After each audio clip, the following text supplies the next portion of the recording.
आपने कोलंबस और Vasco D gamma का नाम तो ज़रूर सुना होगा और जब भी दुनिया की खोज करने की बात होती है तो अक्सर हमें इन्हीं नामों की जानकारी दी जाती है। लेकिन अगर मैं आपसे कहूं कि भारत में भी एक ऐसा शख्स रहा है जिसका योगदान कोलंबस और वास्को डी गामा से कम नहीं था और जिसने हिमालय को खोजने और वहाँ के नक्शों को बनाने में सबसे बड़ा योगदान दिया, तो आप ज़रूर हैरत में पड़ जाएंगे, क्योंकि हमें भारत में रहते हुए एक ऐसे भारतीय की कहानी नहीं पता जिसे इतिहास में एक जगह मिलनी चाहिए थी। नमस्कार, मेरा नाम है तुषार गिरी और आप देख रहे हैं ऑडियंस बोल।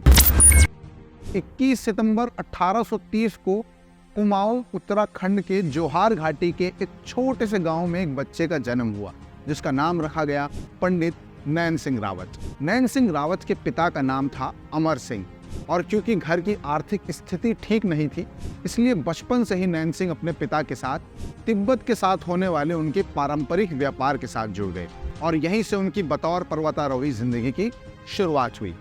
19वीं शताब्दी में अंग्रेज भारत का नक्शा तैयार कर रहे थे और लगभग पूरे भारत का नक्शा बना चुके थे। अब वो आगे बढ़ने की तैयारी कर रहे थे, लेकिन उनके आगे बढ़ने में सबसे बड़ा रोड़ा था तिब्बत का रोड़ा, यानी कि तिब्बत को लेकर उनके पास कोई भी जानकारी नहीं थी। ये क्षेत्र दुनिया से छुपा हुआ था। न सिर्फ वहाँ की जानकारियाँ बेहद कम थी, बल्कि विदेशियों का वहाँ जाना भी सख्त मना था। ऐसे में अंग्रेज कश्मकश में थे कि वहाँ का नक्शा तैयार होगा कैसे। हालांकि ब्रितानी सरकार ने कई कोशिशें की, लेकिन हर बार नाकामी ही हाथ लगी। पंडित नैन सिंह पर किताब लिख चुके, उन पर शोध कर रहे रिटायर्ड IAS अधिकारी MS पांगती बताते हैं कि अंग्रेज अफसर तिब्बत को जान पाने में नाकाम हो गए थे। कई बार विफल होने के बाद उस समय के सर्वेक्षक जनरल माउंट गुमरी ने यह फैसला लिया कि अंग्रेजों के बजाय उन भारतीयों को वहां भेजा जाए जो तिब्बत के साथ व्यापार करने वहां अक्सर आते जाते हैं। और फिर खोज शुरू हुई ऐसे लोगों की जो वहां की भौगोलिक जानकारी एकत्र कर पाएं। और आखिरकार 1863 में कैप्टन माउंट गुमरी दो ऐसे लोगों से मिल गए, 33 साल के पंडित नैन सिंह और उनके चचेरे भाई माणी सिंह, जिन्होंने काठमांडू से लेकर ल्हासा और मानसरोवर झील का नक्शा पैदल दूरी नापकर बनाया था। तिब्बत को विश्व मानचित्र पर लेकर आने का श्रेय भी इन दोनों भाइयों के नाम ही जाता है। मुनस्यारी के मिलम गांव निवासी पंडित नैन सिंह रावत एक सर्वेयर के तौर पर ब्रिटिश सरकार के साथ काम करने लगे।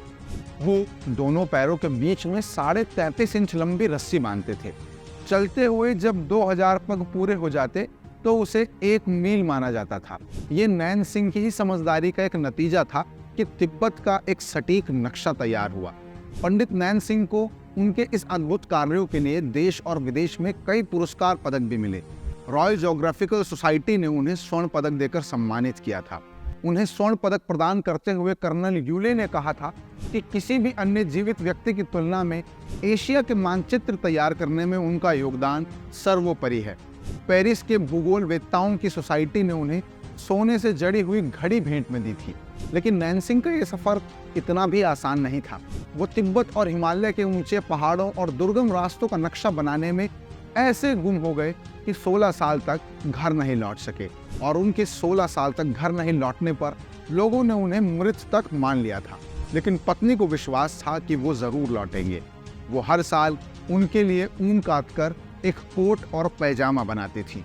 जब 16 साल बाद वो वापस लौटे तो पत्नी ने उन्हें एक साथ 16 कोट व पैजामे भेंट दिए। इस महान अन्वेषक का 1 फरवरी 1895 में दिल का दौरा पड़ने से निधन हो गया। आपको भी ये कहानी सुनकर खुद के भारतीय होने पर गर्व महसूस हुआ हो तो हमें कमेंट बॉक्स में ज़रूर बताएं और हमारे चैनल को ज़रूर सब्सक्राइब और फॉलो करें और हमारे साथ जुड़े रहें ऑडियंस बोल पर।